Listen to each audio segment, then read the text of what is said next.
Everybody back from break?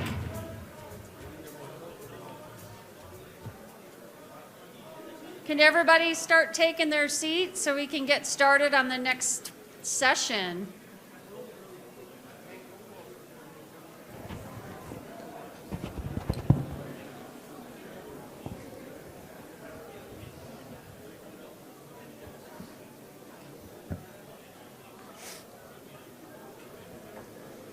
Come on in, let's go. Let's take a seat. Let's go.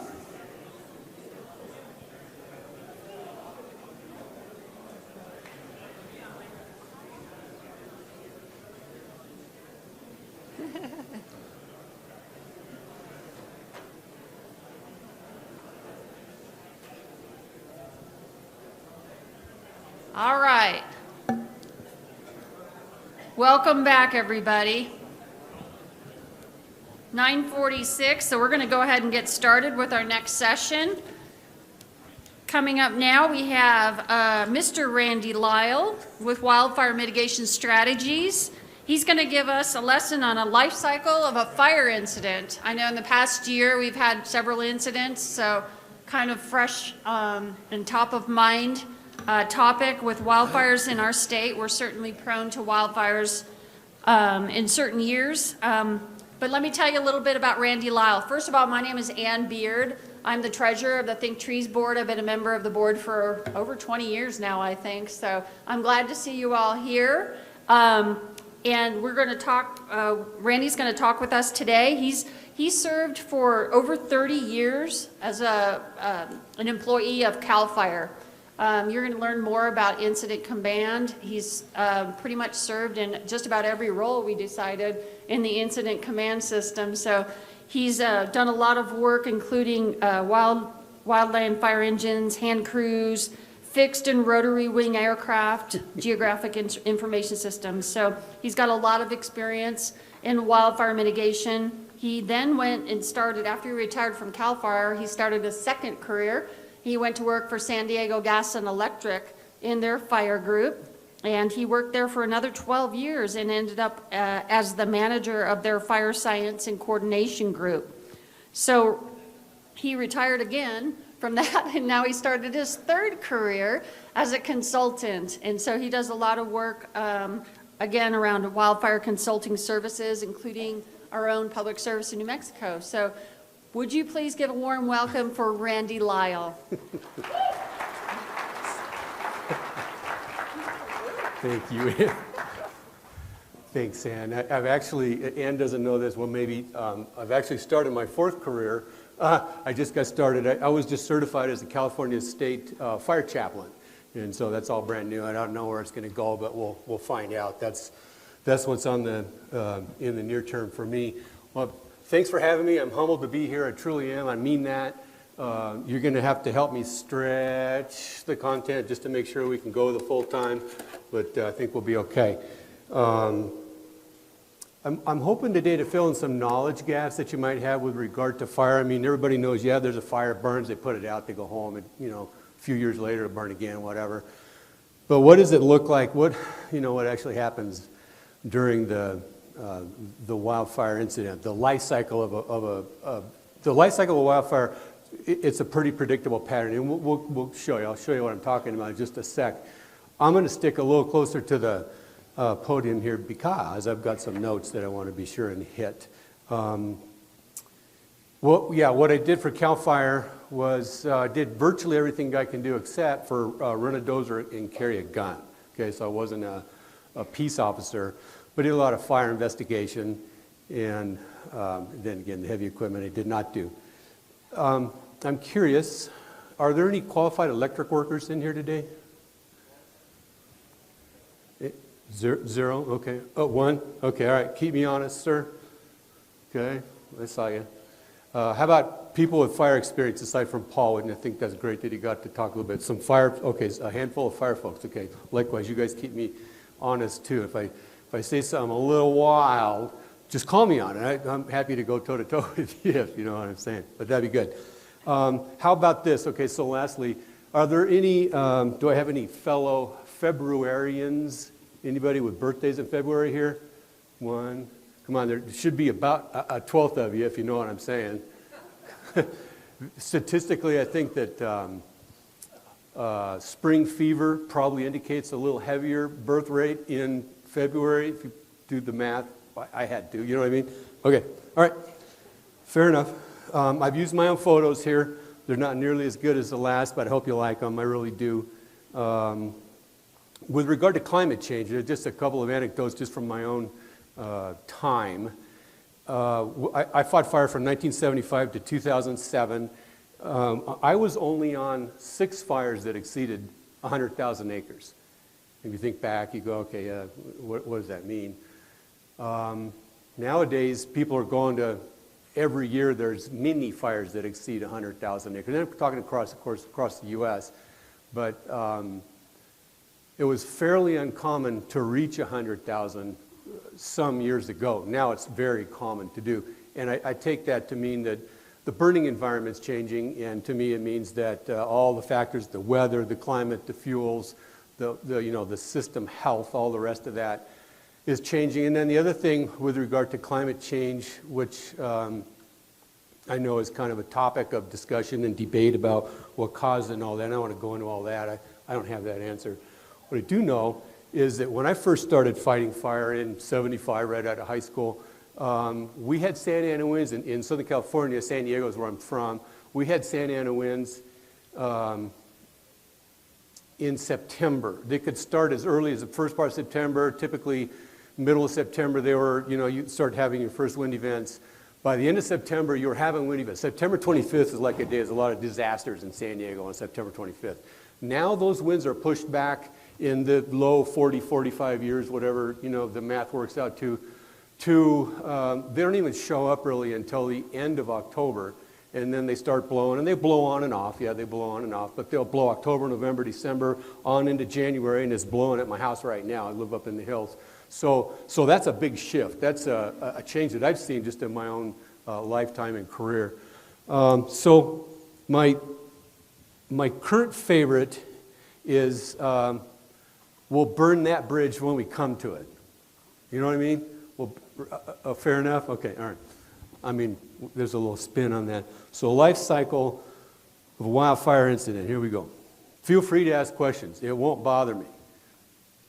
It might help me. So what happens next? Okay, so here's a quick overview of the timeline. I'm going to rely on Ann to keep my time for me. Okay, so ignition. I'm going to go through these real quick at the moment, and then we'll talk about them individually, okay? So we have to have an ignition before we can have a fire. It has to be discovered. Someone's got to report it. Right, I hope these are, they look pretty good up there. There's got to be a dispatch to it, okay? I know you know what I mean here. So there's an initial attack for sure. There may be an extended attack, and we'll talk about, as I said, we'll talk about these as we go along. There may be some questions at the end. I'm not sure if you're not good about asking questions. My fellow Februarians, I saw you. I memorized your location. Well, help me out. Anyways, containment, control, we'll talk about that because you hear those terms and there may be some explanation to be helpful. Then demob, rehab, and then go back and get ready for the next one. It's that simple. Okay, so large or small, most fires do go through these steps during their life cycle. A small initial attack success, we'll talk about that, will not have a formal demob or rehab, although everybody does go home and eventually they do fix the fences and all that. So you have to kind of recognize that the first handful, where's the laser? So ignition, discovery, reporting, and dispatch right here. This could take a while, depending on where you are. Fire's not going to burn long in San Diego or in a populated, congested area before it's discovered and reported, blah, blah, blah. Typical method for reporting is call 911. Well, call 911. That's what you do, right? Except for 911, typically where I live and in a lot of California, and it may be the same here, I don't know. It goes to the highway patrol or the equivalent of the highway patrol. Okay, so now the highway patrol has to figure out who you are, where you're calling from, what you're trying to accomplish, discern through all that, get that then to the agency, the right agency, and we'll talk quite a bit about agencies. And so this can all take a little bit of time to work through, okay? So we'll go ahead and go on in. So here's pictures of some wires up on Camp Pendleton, Marine Corps Base. It was a fire. Back in the day, we didn't have, really nice cell phones and cameras. When I was doing this, in the field, we just didn't have the opportunity to get photos like we all do now. So here's a couple, just some corny, some corny graphics. How do they get started anyway, right? Fireworks, lightning, that kind of thing. 90% of the fires that are on the landscape, and these numbers are approximate, but they're very close, and if we were really parsing it, we'd probably get right down to it. 90% of the fires are human-caused, about 10% are lightning, okay? Of particular interest here may be the fact that the last numbers that I saw and ran, I do a bit of that, was 2 to 3% of fires are utility caused, okay, from one or another. A major portion of those have to do with vegetation, okay, trees, you know the story. So only 2 or 3% of the fires, but in the neighborhood of 20% of the acreage and the damage from all fires are attributed to utility-caused fires. Okay, so this is making sense? So utility-caused fires represent a small portion of the full stack of fires, but of number of fires. But when it comes to damage, they're disproportionate. Okay, question? Does that make sense? And it's because of wind. Wind is king, or if you prefer queen, I don't care. It doesn't matter to me. Wind is the prime factor, if you will, and we'll talk a little bit more about wind a bit later.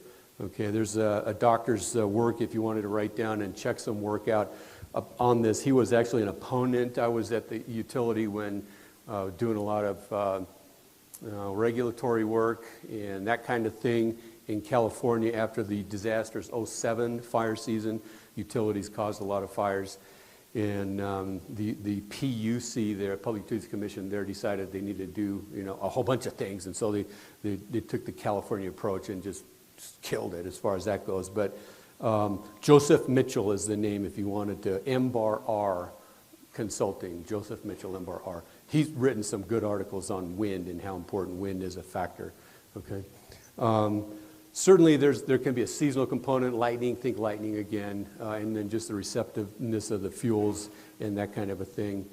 I've always held to the theory that, not 100%, but by and large, the 80-20 thing, right? By and large, the sources of ignition are out there every single day. People are driving up and down the road, they're pushing, they're using the brakes, they're pulling trailers, their chains are dragging, they're, cutting, grinding, welding, they're running chainsaws, whatever it happens to be. Those things go on year round, but it's only when the fuels become receptive, so the fine fuels grasses become receptive, that we have actual fires. So what does that mean? I'm not sure, just that the environment tells us when it's ready to burn. That's what I think.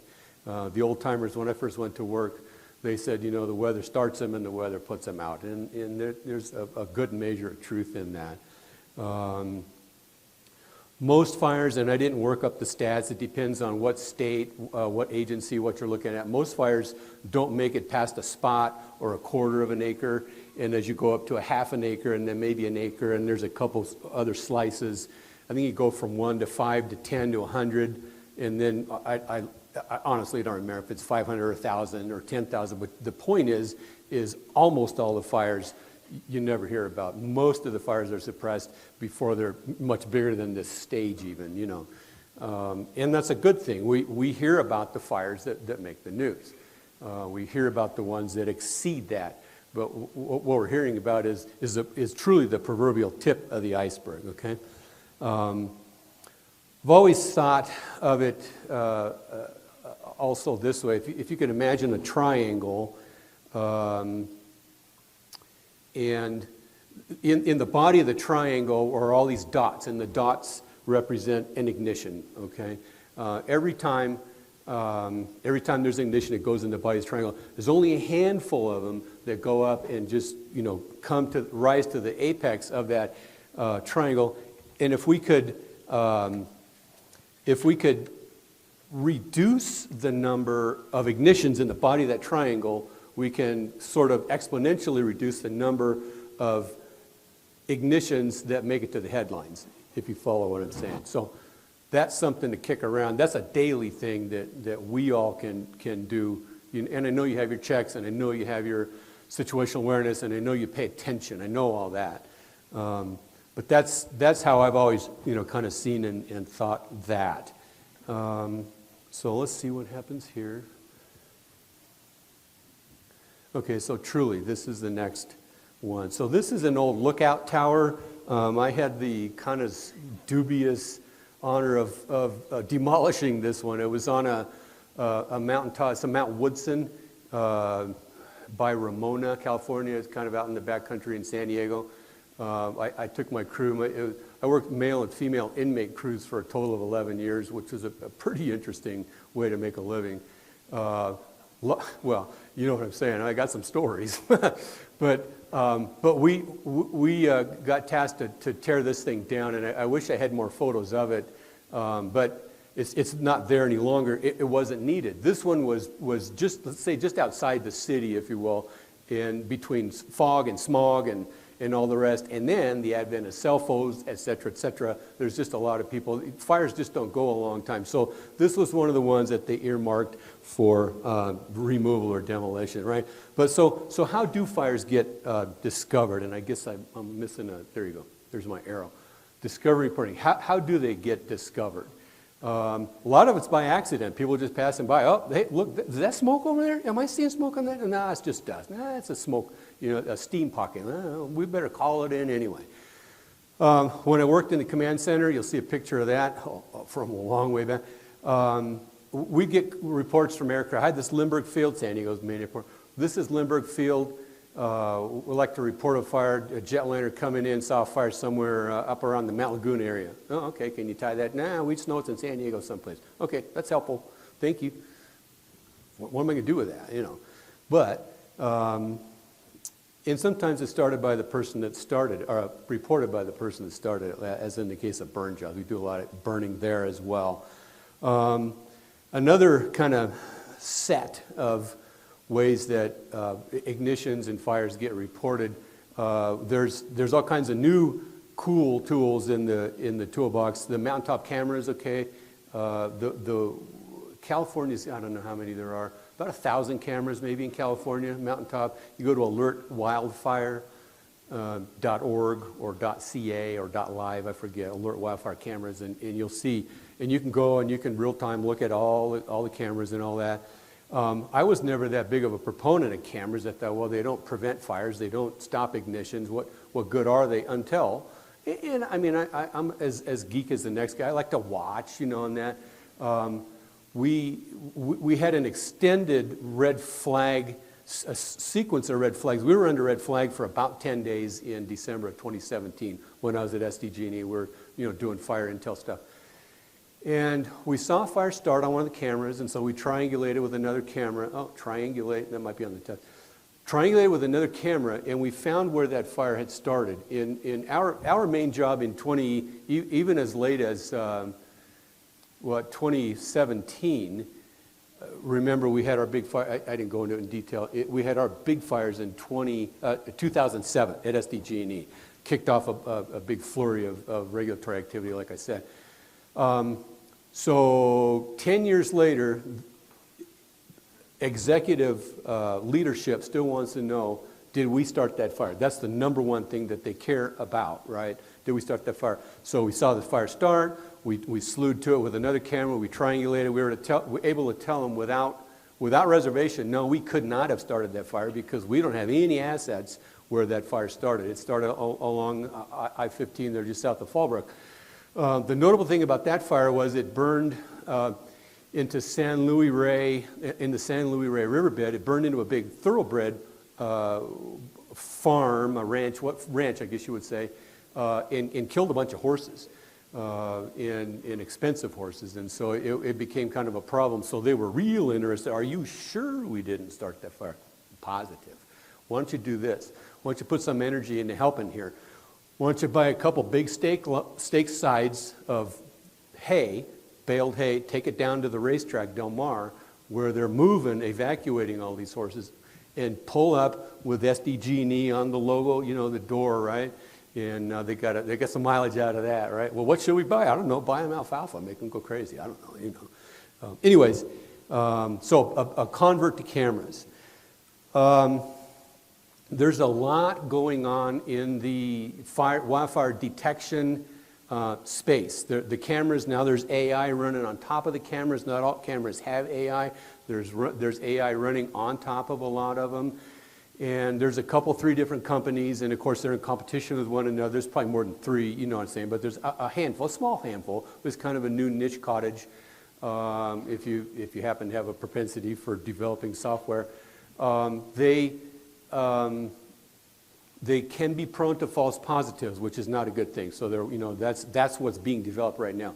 I would say 2025, 6, 7, something like that. You know, the next handful of years, that whole technology is going to evolve so much that we won't even recognize what it's like today.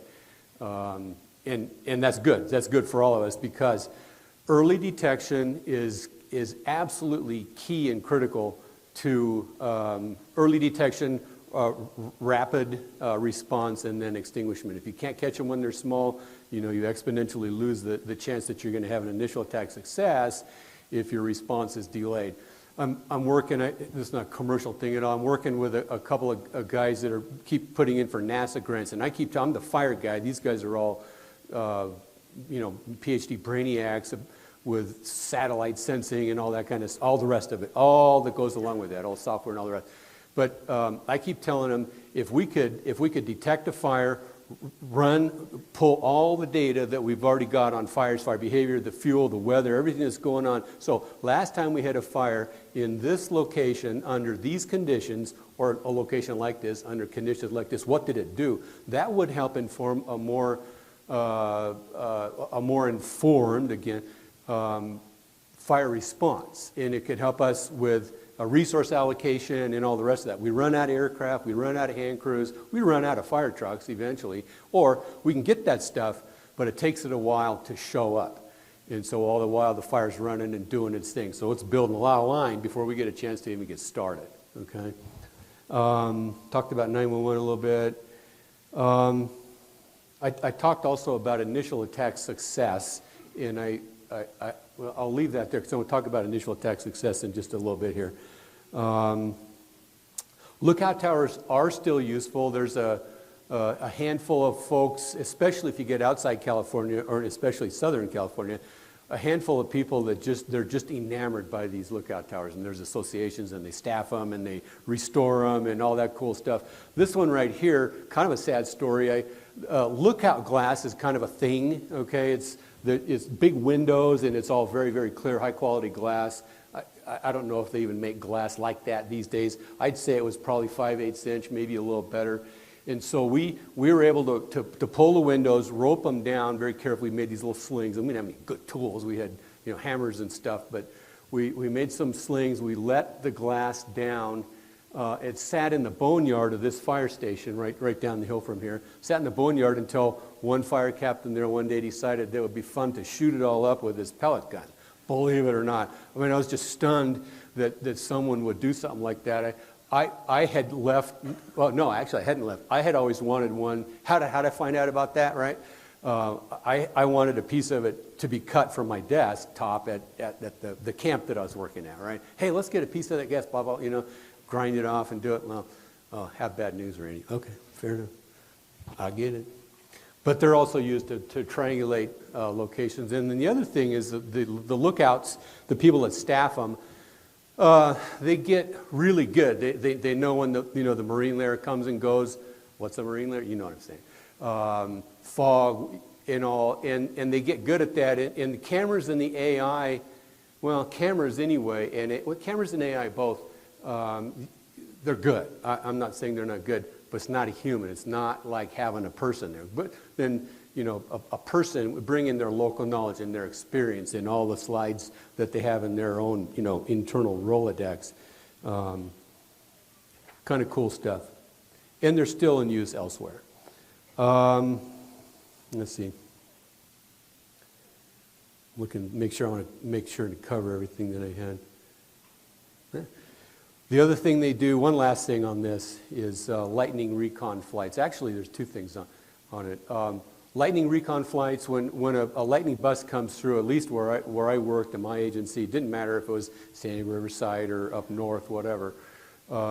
They put an air attack ship up in the air, and they just fly back and forth looking for smokes. And I mean, it goes without saying, you know, is that kind of expensive? Man, a little bit. You know, state of California, they can certainly afford the avgas.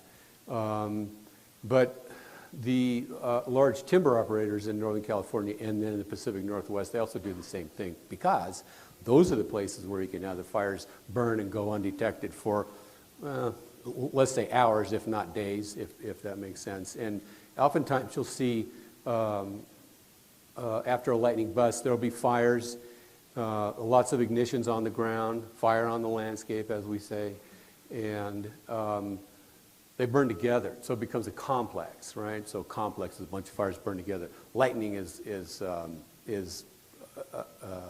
where a lot of that starts.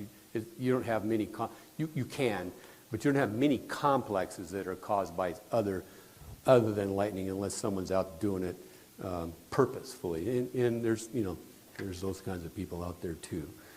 Okay, so that's discovery and reporting. Am I doing okay so far? I kind of like my information fast and dense. Like my kids. No, I'm just kidding. Okay, I'll keep going. So that's, this is, I told you this is just my photo. That's all I got, right? So one day I got into a hair on fire hurry, and you can see what happened with that. Actually, it was yesterday, trying to get to the airport. This is me in the command center. I don't care about it. It's not the reason I got it, but this is a photo that I had. This is probably 1980, give or take, well before cell phones, computers in dispatch, all that stuff, right? So we were using T cards.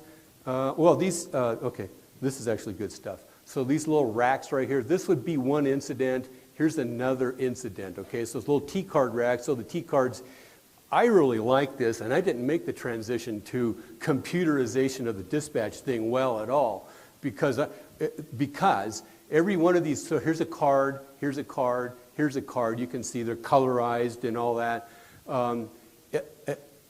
A card was a tangible representation that I had somebody out there in the field doing something. Does that make sense? Rather than just a line of information on a computer screen. I mean, again, this is a long, long time ago. So it was T-cards. These are all the different radio channels that we talked on. And then paper maps. Oh yeah, here it is right here. So I was going to ask, honest, does anybody remember... let me go the other way. Has anybody not heard of Thomas Brothers maps? Okay, fair enough. Fair enough. Point well taken.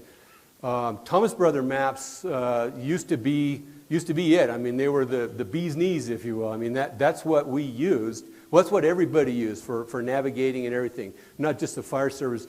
The point of that was we would draw our area of jurisdiction in, you know, a handful of these Thomas Brothers maps, and that way when we dispatched to fires, Thomas Brothers page 67 D2, and that would take them to a quadrant on that page. That's how we dispatched to fires way back when.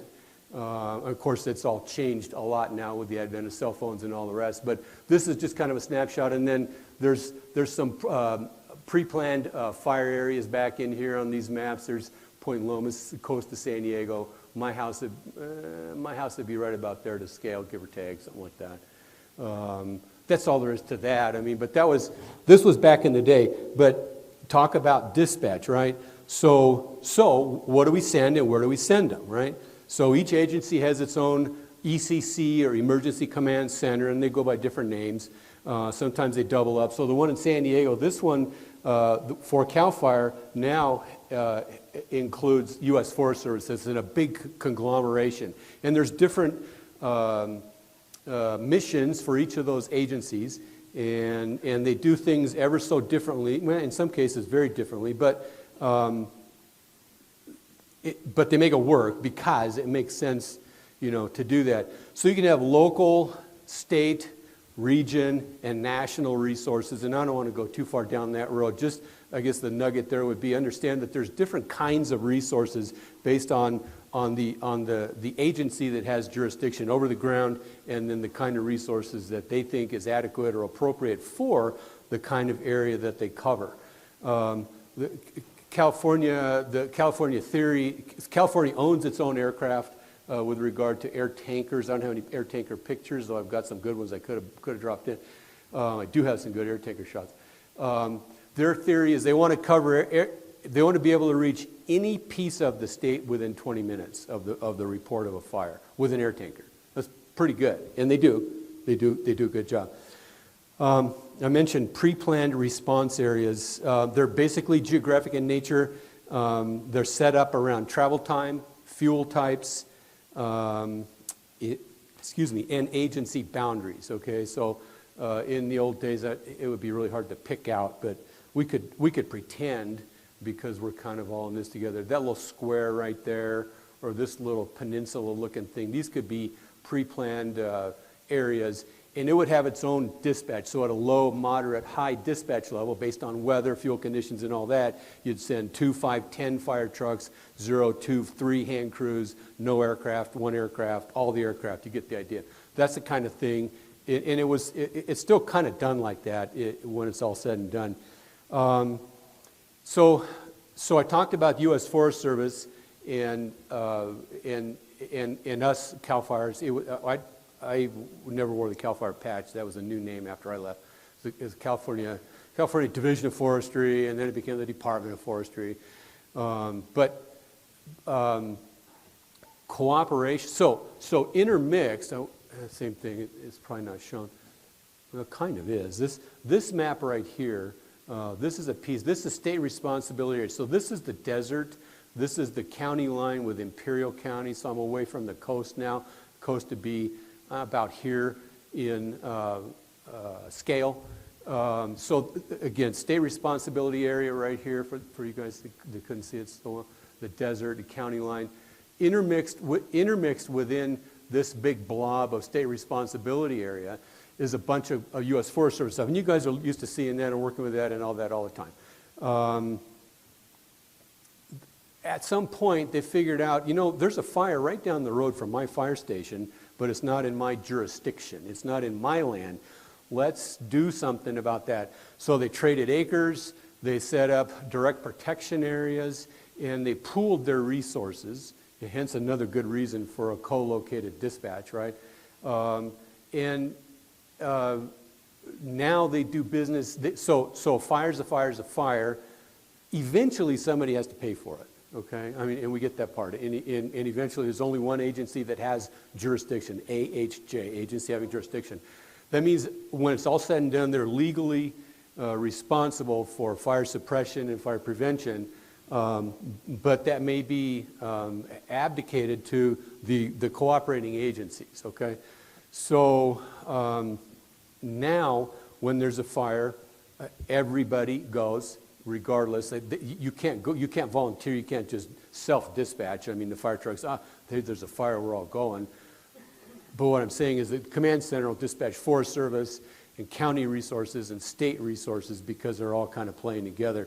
There's places where it works better than it does in other places. I can tell you that in Southern California, I grew up. There's green fire trucks and red fire trucks, and yeah, there's differences. But we all fought fire together. When you move farther north, there's a fair bit of animosity amongst the agencies, and it's kind of a shame, that's too bad. So dispatch levels are generally set by fire danger, which is largely driven by weather, and of course seasonality. The fire danger forecasts come from the National Weather Service, they glean that information from the RAWS system, and I'm using acronyms that I know you don't know, and nobody's calling me on it. I'm disappointed. Remote automated weather stations, okay, RAWS, and I'm going to talk about them at length later on, so I'm glad you held your questions, okay?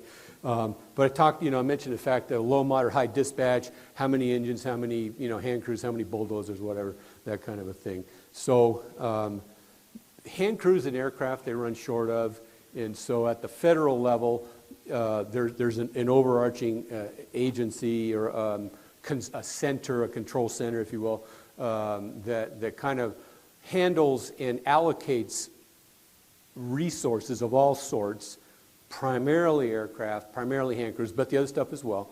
And how they do that is they sift and sort the severity of the fire, what's burning, what's expected to burn, the kind of threat, its status, is it contained, is it controlled, whatever, how long has it been burning, and so forth. And that's essential when you're managing the federal resources. Okay, so let's go ahead and go to a fire. All right. So we just want to look at that. Man, Randy missed one. Probably not my last. I won't miss this one. I might miss the next one, but not this one. So initial attack. What does that mean? So here's a picture from a helicopter.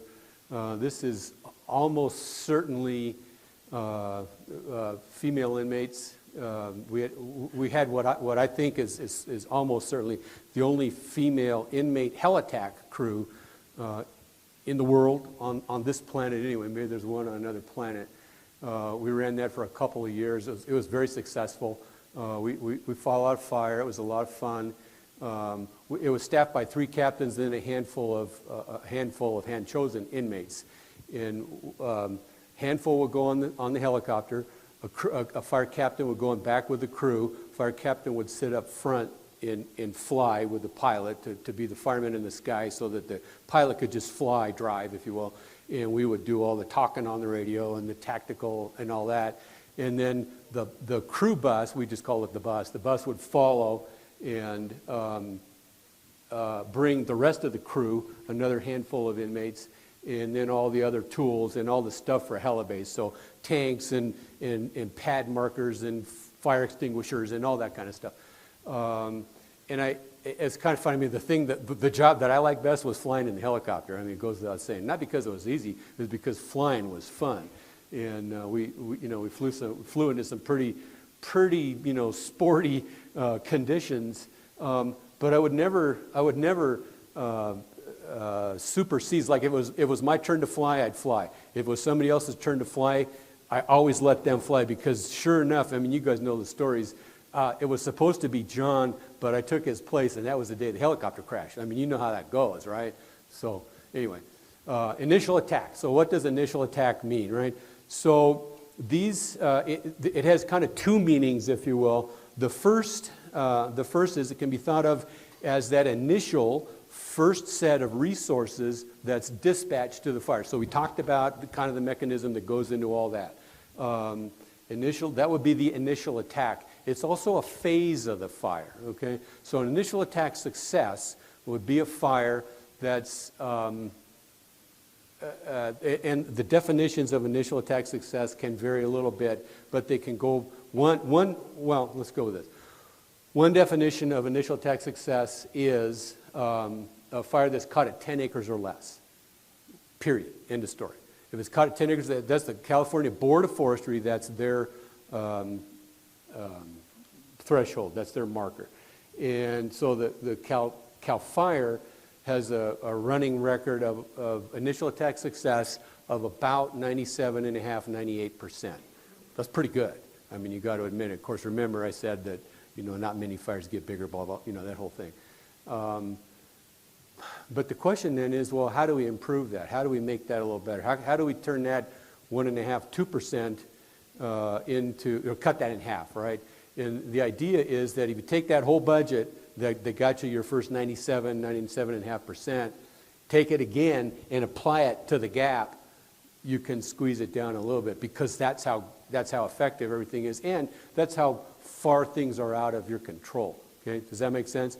So it can be thought of as a set of personnel and resources first sent to the fire based on the location of fire danger. Okay, it's the stuff, if you will, the resources that go. It can also be thought of as a phase of the fire during the first burning period. Typically, a burning period is from 10 till 6 in the evening, and that can vary a wee bit, and it's not overly important. What's important is to recognize that there is, in fact, a burning period, and some of the strategic and tactical decisions that are made on a fire have to do with burning periods. So here's the objectives for the next burning period, or 2 or 3 burning periods, whatever it happens to be, and that's that. So another definition for initial attack success is a fire that was caught, I'm going to say without regard to size, but the nugget is the fire that was caught with that first batch of resources that went out without augmentation. Okay, so he took his 5 fire trucks or his 10 fire trucks, or she took her 3 fire trucks or whatever it happens to be. They knocked the fire down, they contained it, they controlled it, they called it good. Doesn't matter how big it got, if they didn't ask for more resources, which is a common thing, of course. Send me 5 more fire trucks, send me some more aircraft, things going over the hill, whatever. That would not be an initial attack success if they had to augment, okay? So I hope that makes sense. So then we need to talk just a tiny bit about organization. So how do all these, how do all these people know what to do and how to play well together, and who's going to do what once they get there, right? So we'll talk about ICS here in just a bit. I don't want to go into full ICS thing. What I do want to talk about is initial attack organizational structure. Somebody's going to be in charge of that fire. At first, it's always going to be the first person there, regardless of who it is. I was at initial attack IC on a bunch of fires and messed some of them up. It goes without saying, it's going to happen because I was a brand new engineer. I was a brand new fire truck driver. I was driving fire trucks permanently at age of 20. So I didn't have a lot of years behind me. People on the back had more years than I did, but anyway. The point is that somebody's going to be in charge. That's the incident commander, the IC, if you will, in charge of the overall incident. Even an IA fire is going to have an IC. It's usually the first one there. There can be exceptions, and so what happens is if somebody else comes along or a battalion chief comes along, he or she is probably going to take over as being the IC. Okay, they're going to be the incident commander. They relieve me. Now I can get to work fighting fire, doing what I do. Not the other stuff, not managing the fire. But there needs to be this structure. Okay. So then, on an initial attack, one of the responsibilities of the initial attack IC is to provide, and everybody's listening for this, okay? Everybody wants to hear what's going to be in the old days. Pause, okay? I remember I was doing this before ICS came to the fire service, at least in the state of California. Okay, so we had our own terminology, and we used the 10 codes and the 9 codes on the radio, 10-4, good buddy, all that stuff. No, honest, and so when ICS came around, we kind of toyed with it a little bit until we got told not to. It was called, at the point, it was called a 952, which was report on condition. So there's a standard report on condition. So everybody, beep, beep, beep, fire traffic, Ramona area, engine, blah, blah, blah, and they go through the whole list, respond to report of vegetation fire at the corner, walk and don't walk, and Ramona, tactical frequencies, and they give you all the radio and all that stuff. And everybody's waiting then for the first person to get there. Again, even with cameras, because you can't tell. You can tell a lot with the camera, there's a lot of stuff you can't tell with the camera no matter what. They're listening for the size up, okay? That's what I was headed for, all right? So a description of the scene, right? What the fire's doing, what's going on. So here it is. What's burning, the fuel type, the size, the rate of spread, immediate threats, resources needed, and who's going to assume command.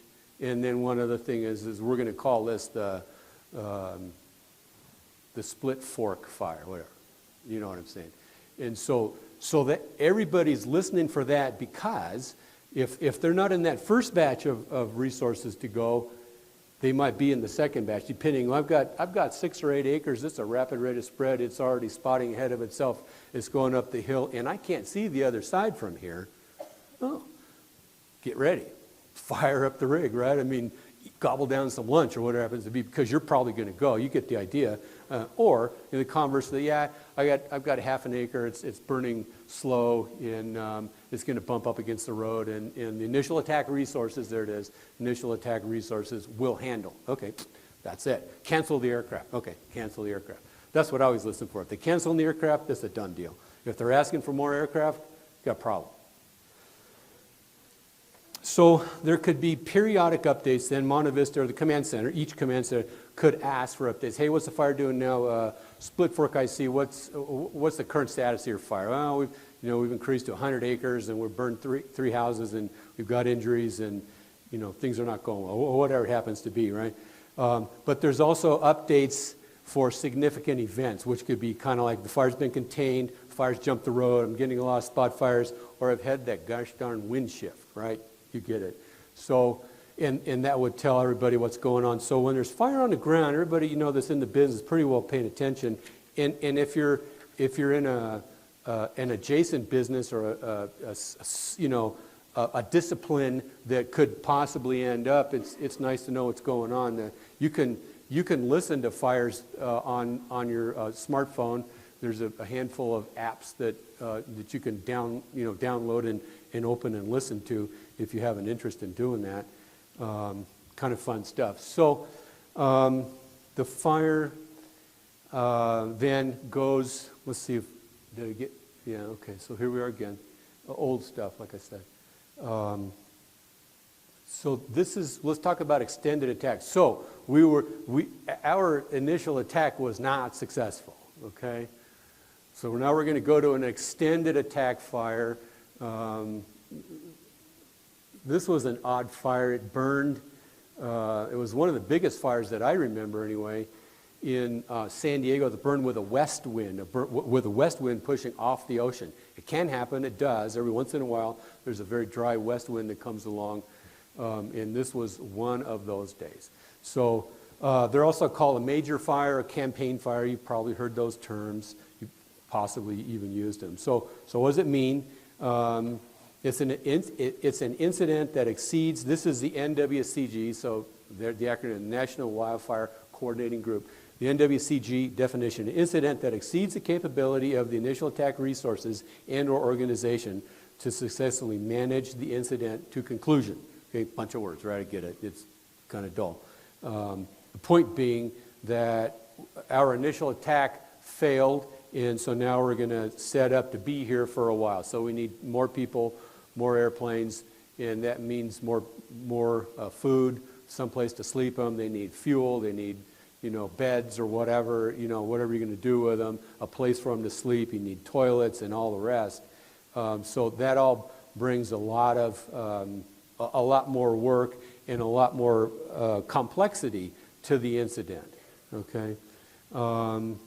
If it's depending on the circumstances and condition, it could require the use of an incident command team that Dr. Paul was talking about earlier. And I appreciate the fact that he was on a team. I applaud him for that. I was on a team. I did a whole bunch of different jobs on teams as well. And what that means is you've got an organization that's ready to go. So there's an IC, there's an ops section chief, there's probably someone for planning, someone for finance, there's probably some branch directors, division supervisors. I don't want to kill you with that stuff. But all these people are on a rotating basis. I think the state of California, CAL FIRE itself has, I think it has 9 teams. Of course, you can see right off the bat that it wouldn't, well, on your 10th, what do you do with your 10th fire, right? You've got no team to send. So now it's up to the locals. Or you bring in a Forest Service team or a team from another state. Yeah, okay. Let that one go. So we'll talk about incident command system and incident command teams here. Well, look, it looks like we're going to talk about that next. Public information officer. is another one of those critical ones. So extended attack, what else can I tell you about extended attack? This is a fire that's going to be on the ground for a while. We're going to be here for a handful of days or maybe longer, and they can have a life of their own. Fire camp can be 2,000, 3,000, 4,000 people. One of the jobs that I had at one point or another in my career was we had a mobile kitchen trailer. We could feed 3,000 people, 3,000 people 2 meals a day. That's a lot of food. There was an earthquake. We went to one of the big earthquakes, Northridge, I think it was. We were feeding cops. It was all cops. No, it was the riots. We went to the Rodney King riots, and we were feeding all the different kinds of cops. And the trailer had 2 walk-up windows where you kind of walked up a little ladder onto a little bench, well, just like this, actually. So I'm at one window, or over here I'm at the other window, and we took paper plates and we wrote CHP, California Highway Patrol, on one, and on the other we put regular. And we just put them up in the windows, and the cops would come up and they'd get their food and they'd look at the window and they'd look and they'd see this regular, and they'd look over there and they'd look to see what the other guys were getting. It's the same food, you know. These are the things that we do. Okay, ICS system, 10 minutes. Well, we're doing pretty good. So let's go to the next slide. Anna, honestly, I was concerned about not. Okay, let's see. Extended attack. So this would be a very simple organizational structure. So this would be Paul mentioned being on the command and general staff. So the incident commander, possibly yes, right, plural. If it's a multi-agency thing, there could be unified incident commander. The biggest fire I was ever on, I was a unified incident commander for CAL FIRE on the 2003 Cedar Fire in San Diego, which I'd be happy to tell you about, but we don't have time right now. Operations section. So these are the firefighters out on the ground doing what they do. Planning section, basically mapping resources, keeping everything kind of on schedule and all. The logistics section chief, think food and drink and sleeping in hotels or whatever, porta potties and so forth, and then somebody's got to pay for it all. This person, the liaison officer, goes out and talks to the law enforcement and the city council and all the other cooperators, okay? And then here's Paul's spot, a PIO, Public Information Officer. I wanted to talk briefly about info and intel. Information is different from intelligence. When the PIO will only publish or let out, I'm going to call it cleansed information. Okay, it has to prove the messaging that's coming out of the incident. Acreage and containment are both always underestimated. As Joe Lunchbox us now, me include, out here, fire is almost always bigger than what they say because they never want to come backwards. They don't mind, yeah, they never want to come backwards. And then it's almost always farther along in containment than they say because they don't want to come backwards, okay? It just looks bad. You can take that to the bank. And the older a fire gets, then they begin to close those gaps, okay?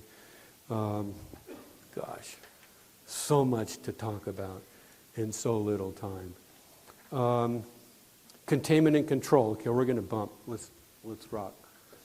Okay, containment and control. Here's my male inmates. There's fire on Palomar Mountain. You've heard of the Palomar telescope, the big telescope up there. This came close to it. It was a burn job that got away. This is an avocado grove that we had just come out. Almost all these guys are smoking. All these pictures of me on that fire. The inmates always run. The crew goes with custody personnel, and then the inmates, fire captain, custody personnel. The custody guy was a photographer, and he was kind enough to send me some of these photos. This is 1987, in case you're trying to date it. Okay, well, let me come back. Okay, have to go back. I have to remember. Okay. Containment and control. So I'm going to hum through this. Contain means that it has a line around it and further growth is not expected. Okay. Containment means it's got a line around it, further growth is not expected. Control means it's got a line around it and it's mopped up. Okay. So that's the difference right there. I probably shouldn't talk too much about line because I want to be sure to have time for the test at the end and know you're dying to it, to get to that. So I'm going to go. So here we go, Ann. Okay, this is a fire, another fire from probably from the helicopter. There's 6 or 8 fire trucks down there on the ground that you can't really see very well. Demob. So on an initial attack fire, we just demob right from the fire. Okay, we got 6 or 8 engines. We get a line around it. We get it tied in. We can start releasing fire trucks. They go home. They get ready for the next fire. Or they go to whatever the next assignment is. On a large fire, an extended attack, when there's a formal ICS organization built up, we go through a formal demob process that includes a rehab of the engine, maybe a rehab of the people, inspections, okay, on the rig, the tires and brakes and all that stuff, and then they don't just send it home; they send it back to the agency. And if there's a lot going on, you're not going home; you're going to another fire, okay. And then once in a while they'll sandbag and hang on to things. So this was my slide for rehab. I didn't have any good rehab slides.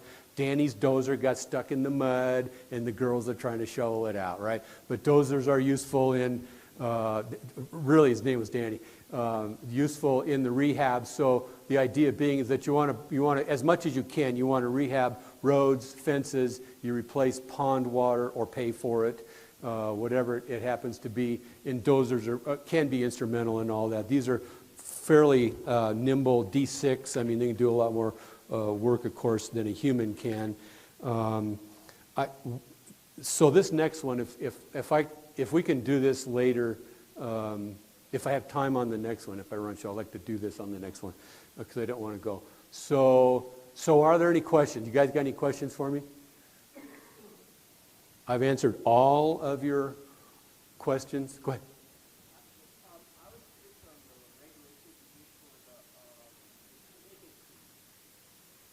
What about him?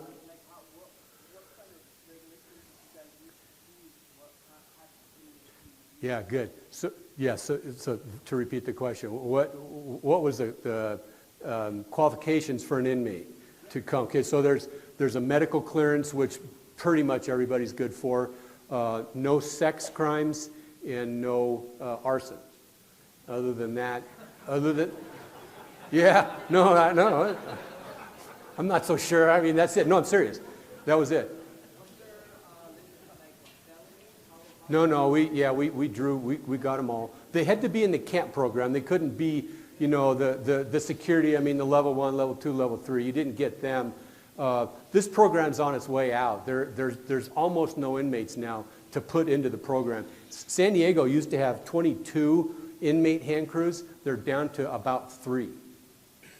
That means someone else is doing the work, but that's the whole thing. That's kind of a weird thing. That's a good question. What was the rewards afterwards? Oh yeah, good question. So the county inmates, I ran county and state, the county inmates got paid minimum wage. And if it was a federal fire, they got paid minimum wage for 24 hours. So county guy, girl, whatever, could make, well, at that time, $100 a day. Which is, I mean, it's not big wages, but for someone that's, locked up, it is. And so that they would, get that as a kick. Basically, they got about $1 a day. If you were some of the higher positions, you get like $1.50 a day. And you get, on state fires, non-fed state fires, you get $1 or whatever your rate of pay was per hour, only while you're on the line. It wasn't round the clock. Yeah.